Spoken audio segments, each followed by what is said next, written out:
নমস্কাৰ বন্ধুসকল, নো ইয়ৰছেল্ফ ইউটিউব চেনেললৈ আপোনালোক সকলোকে স্বাগতম জনাইছোঁ। আজি আমি আলোচনা কৰিবলৈ লোৱা বিষয়বস্তুটো হ'ল ফিয়েৰ অৰ্থাৎ ভয়। ভয় আমাৰ জীৱনৰ এনে এক মনোবৈজ্ঞানিক সমস্যা যি আমাক ভিতৰে ভিতৰে গ্ৰাস কৰি তোলে। আহকচোন আমি জানো ভয় কি আৰু ভয় কাৰণ কি বা ভয় মানেনো কি, আমি সেই সম্পৰ্কে উপলব্ধি কৰোঁ বা বুজি পাওঁ। ফিয়েৰ সাধাৰণতে আপুনি যদি এটা কথাতে যদি কয় বা এটা বা দুটা শব্দতে ভয় কি বুলি প্ৰশ্ন কৰে, তেতিয়াহ'লে ক'ব পৰা যায় যে ভয় আপোনাৰ অস্তিত্বৰ সংকট বা অস্তিত্বৰ বিপদাপন্নতাৰ প্ৰতি থকা আপোনাক আৱেগিক অৱস্থা।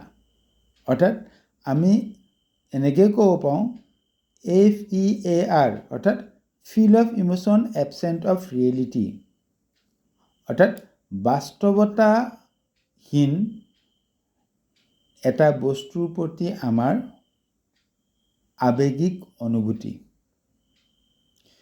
গতিকে ফিয়েৰ বা ভয় আমাৰ সাধাৰণতে দুটা বস্তুৰ পৰা উদয় হয়।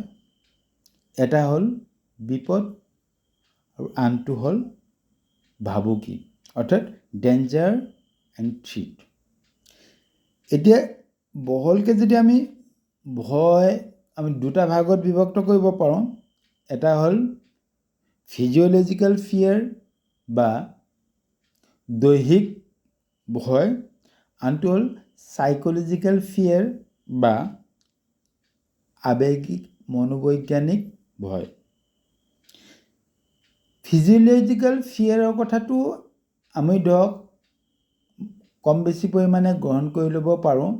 সেইটো ধৰক আপোনাৰ শৰীৰটো, আপোনাৰ দেহাটো বা আপোনাৰ জীৱনটো কিবা এটা সংকটত পৰিছে বা ভাবুকিৰ সন্মুখীন হৈছে, তেতিয়াহ'লে আপুনি সেই ভয়টোক নুই কৰিব নোৱাৰে।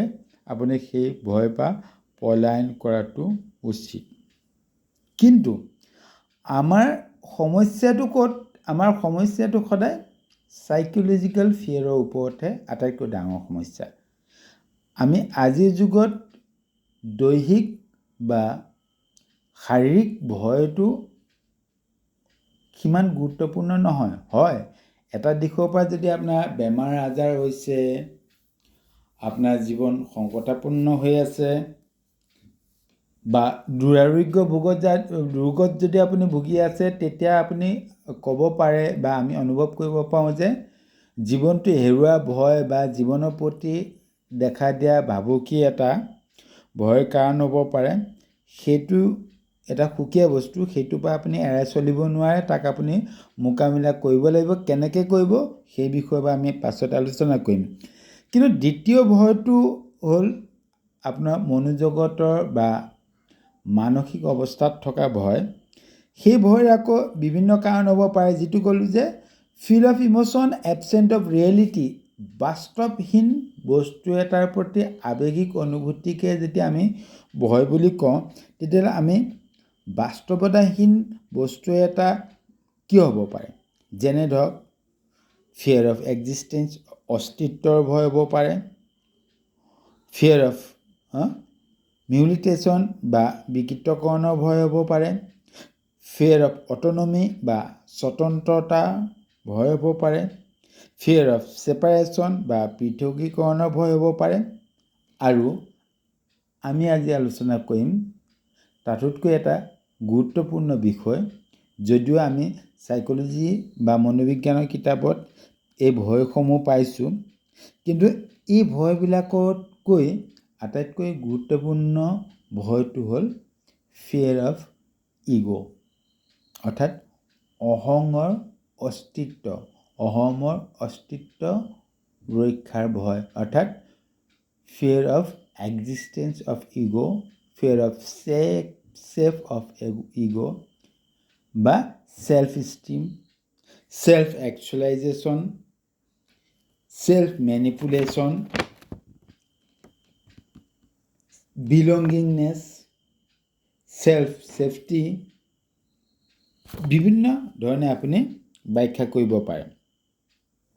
তাৰ লগতে আৰু আমি কিছুমান কথা ইয়াত এড কৰিব পাৰোঁ। সাইকোলজিক্যাল ফিয়াৰ বা মনোবৈজ্ঞানিক ভয়ৰ অন্যান্য কাৰণ হ'ব পাৰে, যেনে ফিয়াৰ অফ ইনচাল্ট, আপুনি হাঁহিয়াতৰ পাত্ৰ হোৱাৰ ভয়, বা জনসমাজত আপোনাক হেয় প্ৰতিপন্ন হোৱা বা আপোনাক কোনোবাই হেয় প্ৰতিপন্ন কৰিব পাৰে, তাৰ এটা ভয় হ'ব পাৰে। ফিয়াৰ অফ ফেইলাৰ হ'ব পাৰে, আপোনাৰ বিফলতা বা অকৃতকাৰ্যতাৰ ভয় হ'ব পাৰে। ফিয়াৰ অফ ফ্ৰীডম হ'ব পাৰে, স্বতন্ত্ৰতা বা স্বাধীনতাৰ ভয় হ'ব পাৰে। ফিয়াৰ অফ ফাইনেন্সিয়েল লছ হ'ব পাৰে, অৰ্থ সম্পদ ক্ষতিৰ ভয় হ'ব পাৰে। ফিয়াৰ অফ টাইমো হ'ব পাৰে, আপোনাৰ অমূল্য সময় অপব্যয় হোৱাৰ ভয় হ'ব পাৰে। ফিয়াৰ অফ অপৰচুনিটি হ'ব পাৰে, আপোনাৰ সুযোগ সুবিধা গ্ৰহণ কৰাৰ ক্ষেত্ৰত দেখা দিয়া ভয় হ'ব পাৰে। ফিয়াৰ অফ অট'নমি হ'ব পাৰে, আপোনাৰ স্বতন্ত্ৰতা বা আপোনাৰ স্বাধীনতা ৰক্ষা কৰাৰ ক্ষেত্ৰত ভয় হ'ব পাৰে। এই সকলো যিখিনি ভয়ৰ কথা আমি ইয়াত আলোচনা কৰিলোঁ, এইখিনি হ'ল সাইকোলজিক্যাল বা মনোবৈজ্ঞানিক ভয়। এতিয়া প্ৰশ্নটো হ'ল, আমাৰ দৈহিক বা শাৰীৰিক ভয়টো এটা জেনুইন বা যিটো স্বাভাৱিক ভয়, তাৰপৰা আমি আঁতৰিব পাৰোঁ বা তাৰপৰা আমি ছেফ হ'ব লাগিব বা নিজকে সুৰক্ষা কৰি চলিব লাগিব। ধৰি লওক আপুনি দুৰ্গম জংঘলৰ মাজত গৈছে, তাত হিংস্ৰ প্ৰাণীয়ে আপোনাক আক্ৰমণ কৰাৰ আশংকা আপুনি অনুভৱ কৰিছে, তেতিয়াহ'লে আপুনি নিজকে সুৰক্ষা কৰিব লাগিব। কিন্তু আপোনাৰ মনোজগতৰ যিখিনি ভয়ে ক্ৰিয়া কৰি আছে, গোটেই আমাৰ কামৰ ব্যৰ্থতা, বিফলতা, শংকা, হতাশাগ্ৰস্ততা, মানসিক চাপ, দুশ্চিন্তা, ঋণাত্মক চিন্তাধাৰা, দৃঢ় সংকল্পহীনতা, আপুনি যিমানে যি নকওক কিয়, সকলোৰে অন্তৰালত আছে আপোনাৰ অস্তিত্ব সুৰক্ষিত হৈ আছেনে নাই সেই সম্পৰ্কে থকা আপোনাৰ মনত জাগি উঠা ভয় বা আকাংক্ষা। এতিয়া একোটা ভিডিঅ' ইমান দীঘলীয়া কৰিলে হয়তো আপুনি শুনি বৰ পাব। মই আজি এই ভিডিঅ'টোত কেৱল মাত্ৰ ভয় কি প্ৰকাৰৰ হ'ব পাৰে সেই সম্পৰ্কে আলোচনা কৰিলোঁ।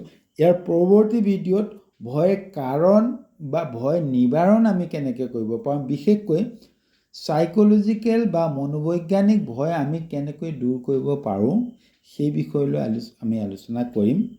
গতিকে এই ভিডিঅ'টো আপোনালোকে চোৱাৰ কাৰণে বা ইমান সময় ধৈৰ্য সহকাৰে নিৰীক্ষণ কৰাৰ কাৰণে মই সকলোকে ধন্যবাদ জনাই আজি এই ভিডিঅ'টো মই ইমানতে সমাপ্ত কৰিছোঁ। Thanks to all of you.